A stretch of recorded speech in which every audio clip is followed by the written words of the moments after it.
In 1928, Frederick Griffith concluded that some of the material that comes from 3S Diplococcus pneumoniae into 2R Diplococcus pneumoniae and converts the 2R variant into 3S variant. But at that time, Frederick Griffith does not confirm that what is the genetic material that is comes from one bacterium and convert to second bacterium into first one.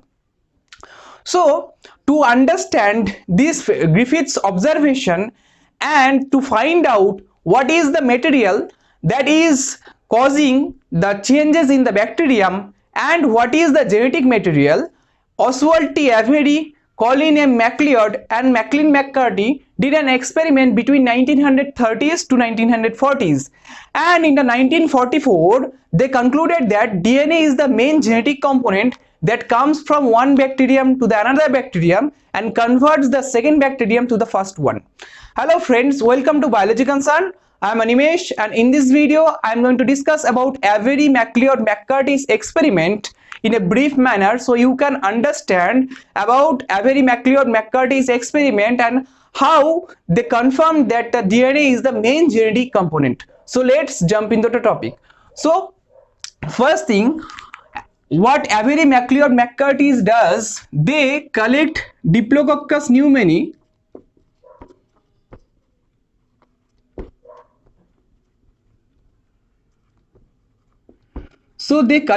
Diplococcus pneumoniae 3S variant,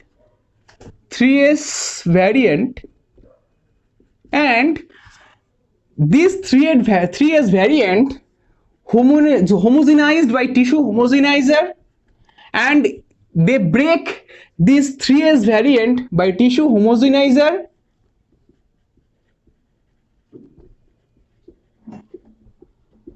and after that they centrifuged it. After doing the centrifugation, they obtain a lysate, that is the cell lysate, that is totally contains 3S cell lysate. So this is the cell lysate of 3S variant. Okay, and in that time 1930s to 1940s, the three component was identified as DNA, RNA and protein. So Avery MacLeod McCarty obtained a cell lysate that contains DNA, RNA and protein. So now they find out what is the main component between three of them. What is the main component that can create changes in the second bacterium, that is it converts 2R to 3S, and what is the main genetic component between of the three. So what they did, in their first experiment, they take up the lysate, that is the 3S lysate, and it contains DNA, RNA and protein. After getting this cell lysate, they now treat the lysate with protease. So protease is an enzyme that only breaks down of the protein. So protease is an enzyme that breaks down protein. Okay. After getting eliminate the protein, they actually get the lysate of DNA and RNA. The lysate of DNA and RNA. And after that, they transfer this DNA RNA mixture into a tube or a flask that contains 2R live variant.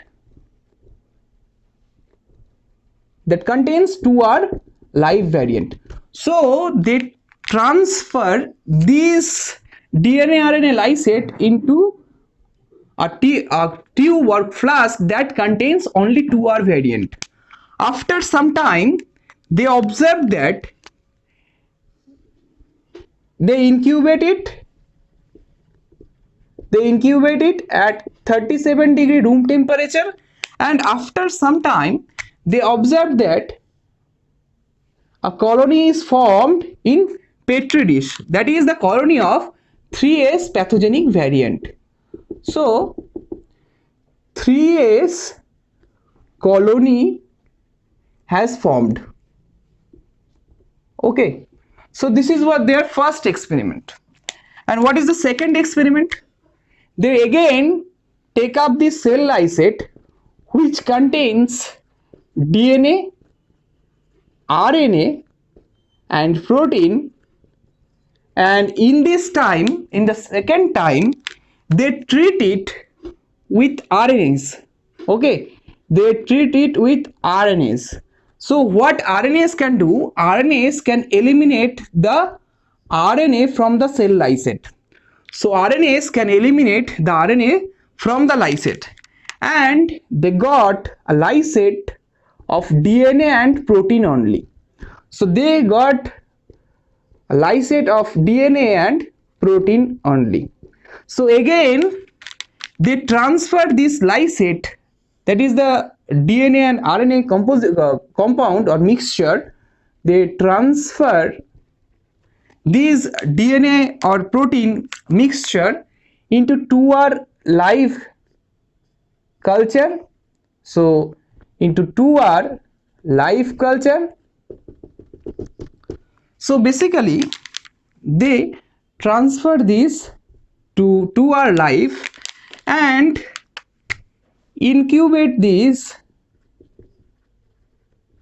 in previous manner in 37 degrees centigrade, and they observe that in petri dish or agar plate 3S live variant colony is formed. So in this case also 3S colony formation occurs. So this is the second experiment. Okay, and what is the third experiment?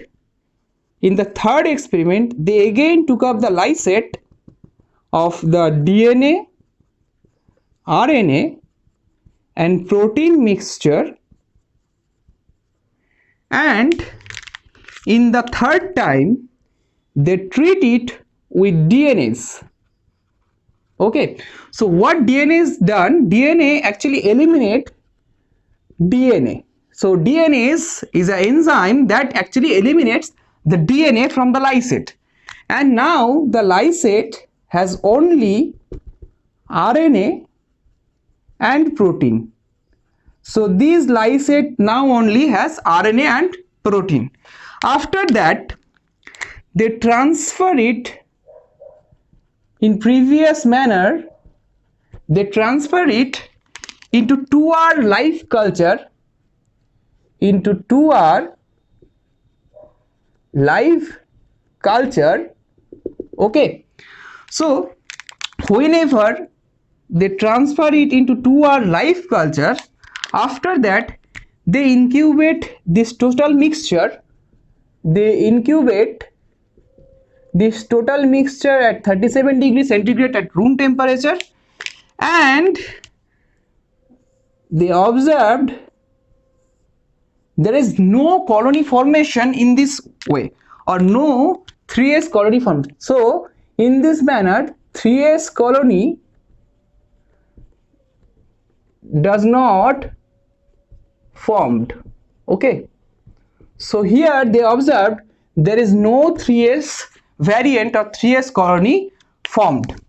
So by this 3 experiment they concluded that DNA is the main genetic material. They concluded that the DNA is the main genetic material that comes from this 3S virulent pathogenic bacteria to 2R non-virulent or avirulent bacteria, and convert this 2R variant into 3S variant.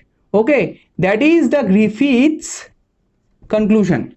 So Griffith concluded that some of the material can transfer from 3s to 2r and convert the 2r into 3s, but Griffith does not confirm the what is the material.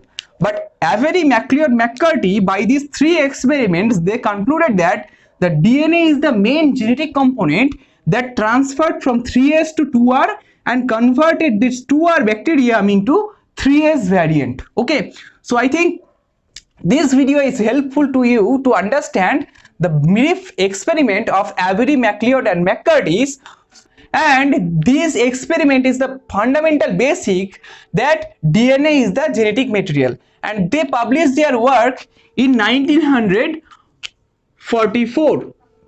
So if you like that video, please hit the like button, don't forget to subscribe, and thanks for watching.